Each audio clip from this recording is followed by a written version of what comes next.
या किसी ने मेरे चेहरे की तस्वीर खींचकर वो तस्वीर मेरी आंखों के सामने ले आया और मैंने कहा हाँ ये मेरी तस्वीर है, तो ये जिस्मानी रूप हमारा असल अस्तित्व नहीं है। This is not a true entity. Our true entity is in the form of the soul which is from the over soul. तो हमारा जो परम एक जो असली अस्तित्व है वो आत्मा के रूप में है, जो परमात्मा की अंश है। तो अब अगला सवाल, क्या परमात्मा की जाति है?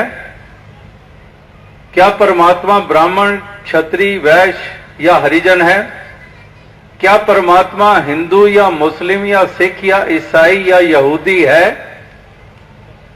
अगर परमात्मा की कोई जाति नहीं तो इसी की अंश आत्मा है जो हमारा असली अस्तित्व है।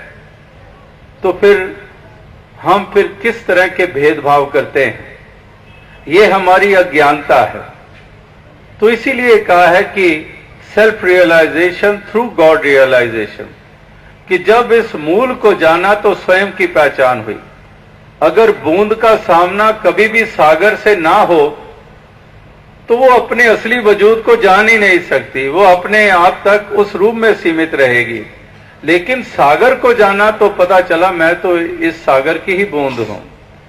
इस तरह से ये आत्मा भी जब तक मूल को नहीं जानती ये अपने आप को जिस्मों के साथ आइडेंटिफाई कर लेती है।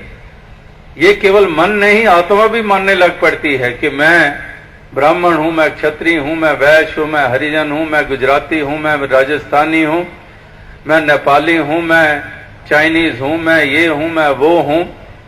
तो आत्मा भी आइडेंटिफाई कर लेती है अपने आप को शरीर के साथ, जो हकीकत नहीं है। ये इससे जुदा है, शरीरों से जुदा है, संस्कृतियों से जुदा है। ये तो निर्मल जैसे सूर्य और सूर्य की किरणें। तो सूर्य की जाति नहीं तो फिर किरणों की कहां होगी? तो ये एक जानना बहुत जरूरी है। और ये भी जो महापुरुषों ने कहा कि ये जिसको जानने की बात हो रही है, जिसके बगैर आत्मा को बोध नहीं होगा, अगर बोध नहीं होगा तो ये आत्मा का आवागमन का बंधन समाप्त होने वाला नहीं है। ये इसी तरह से जन्मती मरते रहेगी शरीरों के रूप में, ये उन्हीं को धारण करती रहेगी। जैसे भगवान कृष्ण ने कहा कि आत्मा जैसे जिस्म धारण करती है, जैसे कि कोई वस्त्र धारण करता है, कोई जिस्म वस्त्र धारण करता है, वैसे ही ये आत्मा शरीर धारण करती है। ये वस्त्र बदलते रहते हैं।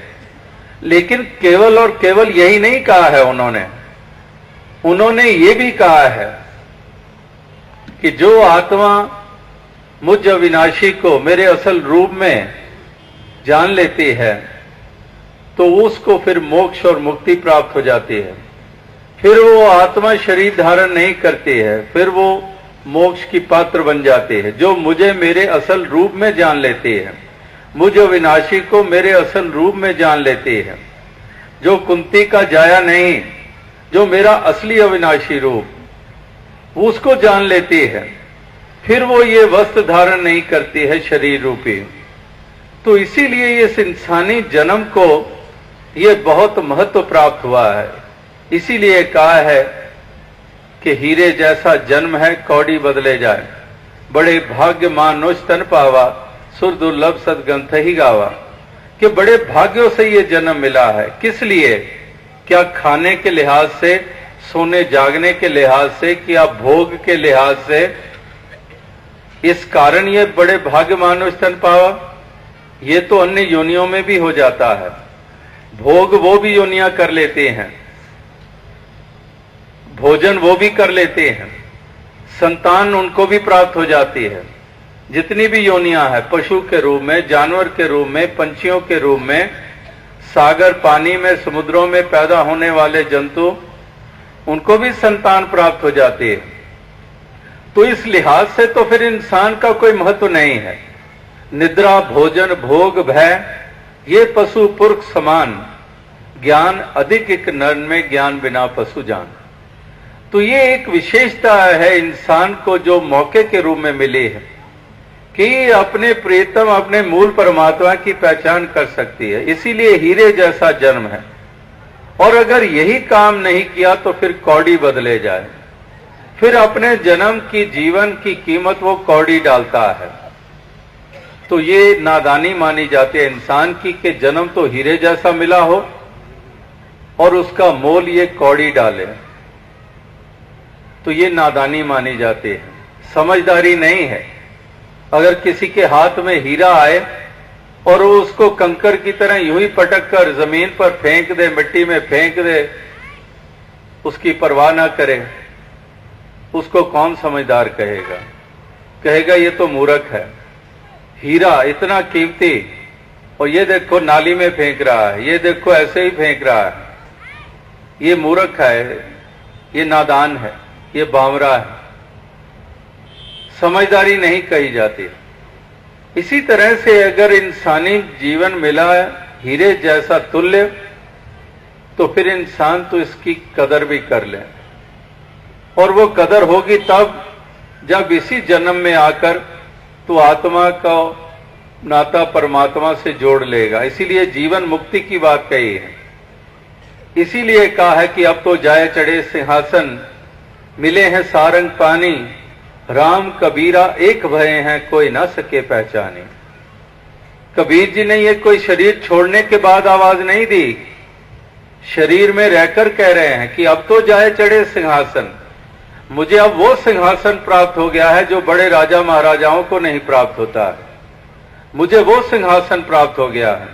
अब तो जाए चढ़े सिंहासन, मिले हैं सारंग पानी, राम कबीरा एक भये हैं कोई ना सके पहचाने। कि अब राम और कबीर में भेद नहीं रहा है, ऐसा सिंहासन प्राप्त हो गया है।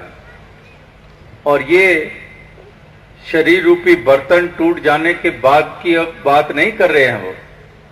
वो इस बर्तन के होते हुए कह रहे हैं कि मैंने पा लिया है। अभी भी आप भजन गा रहे थे कि हमने पाया है कुछ पाया है।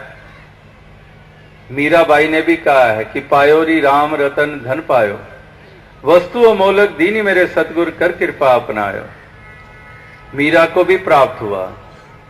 क्या प्राप्त हुआ? दौलत। वो तो राजा की संतान है, राजा के घर महलों में पैदा होती है, रिश्ता भी उसका राजा के साथ हो जाता है। तो इसका मतलब वो दुनियावी पदार्थों की प्राप्ति नहीं, जो प्राप्त हुआ है वही उसको नचा रही है, वो नाच रही है, वो गली गली आवाज दे रही है कि पायो री राम रतन धन पायो, वस्तु अमोलक दीनी मेरे सतगुरु कर कृपा बनायो। कि वस्तु अमोलक जिसका मोल नहीं डाला जा सकता है, दुनिया की तमाम दौलतों को एक तरफ रख दें, इसका मोल डाल दें, नहीं, ये तो एक श्वास का भी नहीं मोल डाल सकते। इतने दुनिया की तमाम दौलतें एक तरफ और दूसरी तरफ एक श्वास हमारा, केवल एक श्वास। कोई इतनी दौलतों से एक श्वास भी नहीं खरीद सकता है। गया सो गया।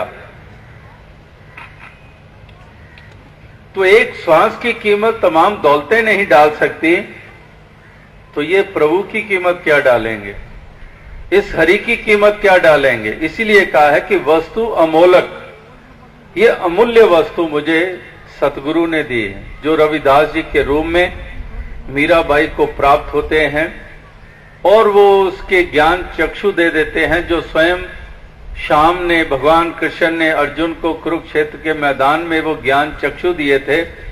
वही मीरा जो अनन्य भक्त है श्याम की, जो श्याम की मूर्ति तो बचपन से अपनी गोदी में उठाए रखती थी, सिरहाने रखकर सोती थी, अपने पास सर के पास रखकर सोती थी। इतना स्नेह, इतना प्रेम श्याम के प्रति। लेकिन वो ये भी उसको महसूसियत होती थी कि ये मंजिल नहीं है, मंजिल तो अभी मैंने पाई नहीं है।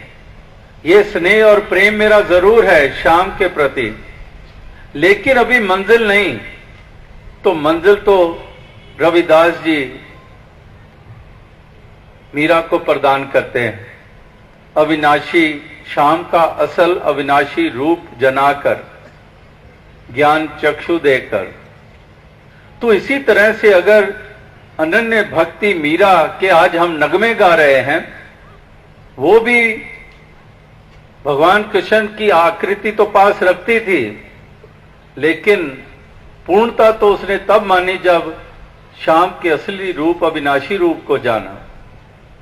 तो हम भी विचार करें कि हमारा भी प्रेम, हमारे मन में भी सत्कार, हमारे मन में श्रद्धा गुरु पीर पैगंबरों के प्रति है, लेकिन जो अविनाशी रूप है उससे अभी हम अनजान हैं। इसीलिए तो हम कभी इसको 7 आसमानों के ऊपर बता देते हैं कि ये परमात्मा 7 आसमानों के ऊपर है। कोई कहता है कि ये पूर्व दिशा में बसता है, कोई इसको पर्वत पे, कोई इसको गुफा में, कोई इसको जंगलों में ढूंढता फिर रहा है। इसीलिए कहना पड़ा कि वस्तु कहीं ढूंढत कहीं, किस विधि आवे हाथ, कहे कबीर तब पाइए जब भेदी लीजिए साथ। कि ये वस्तु है कहां पर और ढूंढी कहां जा रही है, ये हमारी अज्ञानता है। इसीलिए तो हम इस परमात्मा जो असीमित है इसको हम सीमित कर देते हैं, एक दिशा में सीमित कर देते हैं, आसमानों के ऊपर इसको बिठा देते हैं। जो सर्वव्यापी है, जो कण कण में है, जमी जमा के विखे समस्त एक ज्योत है, जो जमीन जमा में समाई हुई है, जलस्थ हुई थलस्थ हुई, जल थल मैयल पूर्या स्वामी सृजनहार। कि ये जलथल में समाया हुआ है, हर रगे हर ठाई, हर जरे जरे में किस शान से, हर जरे में किस शान से तुम जलवा नुमा हो, हर जरे वे सूरत तेरी, हर पत्ते ते तेरा ना, इधर उधर चार चुफेरे तेरी सूरत तक दाहा। ये अवतार वाणी में भी पढ़ते हैं कि हर जर्रे में, एक तरफ हर जरा और दूसरी तरफ हम इसको सीमित कर देते हैं। ये हमारी अज्ञानता है। तो महापुरुष संत जन कहते हैं, शायर लोगों ने भी कहा है कि खुदा वो हरगिज खुदा नहीं है जो उधर तो है और इधर नहीं है। वो खुदा नहीं हो सकता है क्योंकि इसका गुण है सर्वव्यापकता, omnipresent. God is omnipresent, और हम इसको सीमित कर देते हैं।